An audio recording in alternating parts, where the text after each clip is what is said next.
Assalamualaikum warahmatullahi wabarakatuh. Alhamdulillahi rabbil alamin. Wabihi nasta'inu ala umrud dunya waddin. Wassalatu wassalamu ala asrafil anbiya'i wal mursalin Sayyidina wa maulana Muhammadin wa ala alihi wa sahbihi amma ba'du. Yang terhormat kepada Bapak Rektor Universitas Trunojoyo Madura, dan yang saya hormati Bapak Ketua Prodi Universitas Trunojoyo Madura dan segenap para dewan juri lomba dakwah yang bertema urgensi hukum Islam dan perspektif pemuda untuk bangsa dan negara.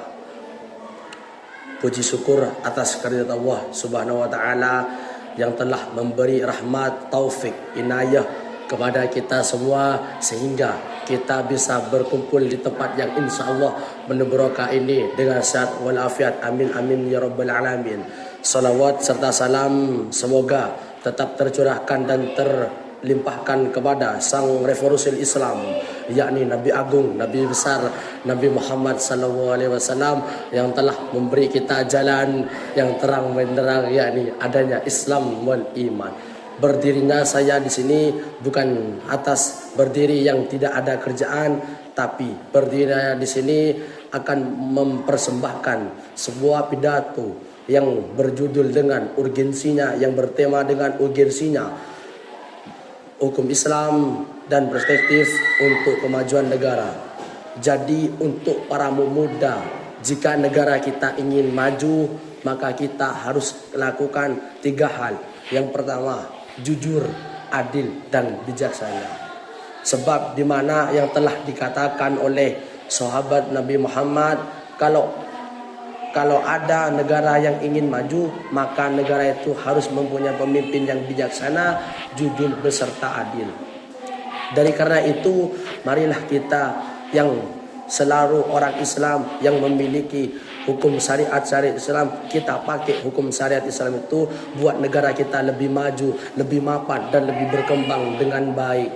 Jadi untuk para pemuda, jangan malaslah kalian untuk mencari ilmu-ilmu Islami, tapi dengan syarat kalian telah mempunyai ilmu Islam, ilmunya pakai. Jangan jadi apa yang dikatakan oleh Imam Ghazali di kitab Ayyuhal Walad. Di kitab Ayyuhal Walad Imam Ghazali mengatakan, apabila ada seorang pelajar yang seorang berilmu tidak menggunakan ilmunya, itu sama hal orang yang tidak ada bandingnya dengan orang yang bodoh.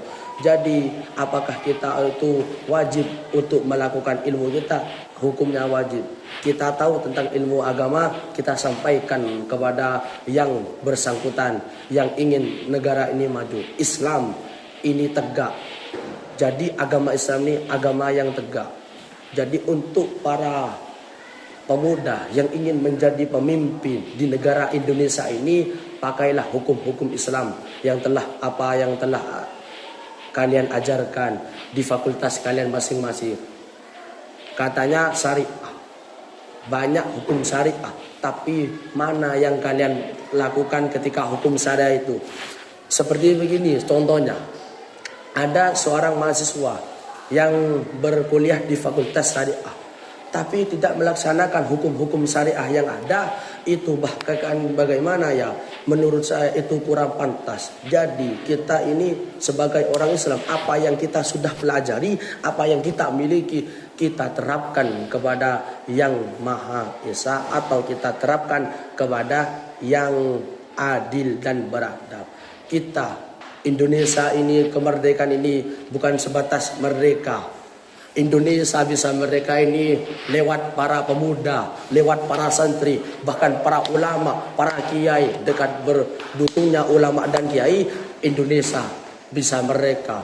Sumpah Pemuda dinaskahkan oleh seorang kiai, bahkan almarhum Syekhuna Muhammad Khalil, ini memberikan jalan untuk Indonesia merdeka, yang didirikan organisasi Nahdlatul Ulama yang didirikan oleh Hadratus Syekh Abdul Mukarram Kiai Hasyim Asy'ari. Dan yang merumuskan naskah undang-undang yaitu adalah cucu beliau, anak beliau yang bernama Kiai Haji Wahid Hasyim Asy'ari. Jadi kita sebagai pemuda pada zaman sekarang kita harus mendegakkan bagaimana negara kita maju. Berantaslah para koruptor, berantaslah pemimpin negara yang tidak adil, berantaslah pemimpin negara yang tidak bisa membela negara-negara kita dengan baik, yang tidak bisa mengapa untuk negara kita baik. Kita selaku pemuda wajib hukumnya untuk memajukan negara ini dengan cara apa? Kita harus apa yang telah kita pelajari di hukum Islam kita lakukan, seperti mana kita melakukan hukum-hukum syariah yang telah diajarkan oleh Allah Subhanahu wa taala dan diajarkan oleh Nabi Muhammad. Saya teringat pada suatu hadis yang mana ini diriwayatkan oleh Imam Baihaqi dan lainnya. Apabila waktu kaum muhajirin pergi ke Madinah, Imam Baihaqi mengatakan, apabila kaum tertimpa suatu masalah, aku akan penyebabnya 5 hal. Yang pertama, langsung saja penyebabnya 5 hal. Terjadinya bencana, yakni adalah pemimpin yang tidak bisa menghukum pemudanya dengan apa? Dan tidak menghukum dengan kitab-kitab Allah.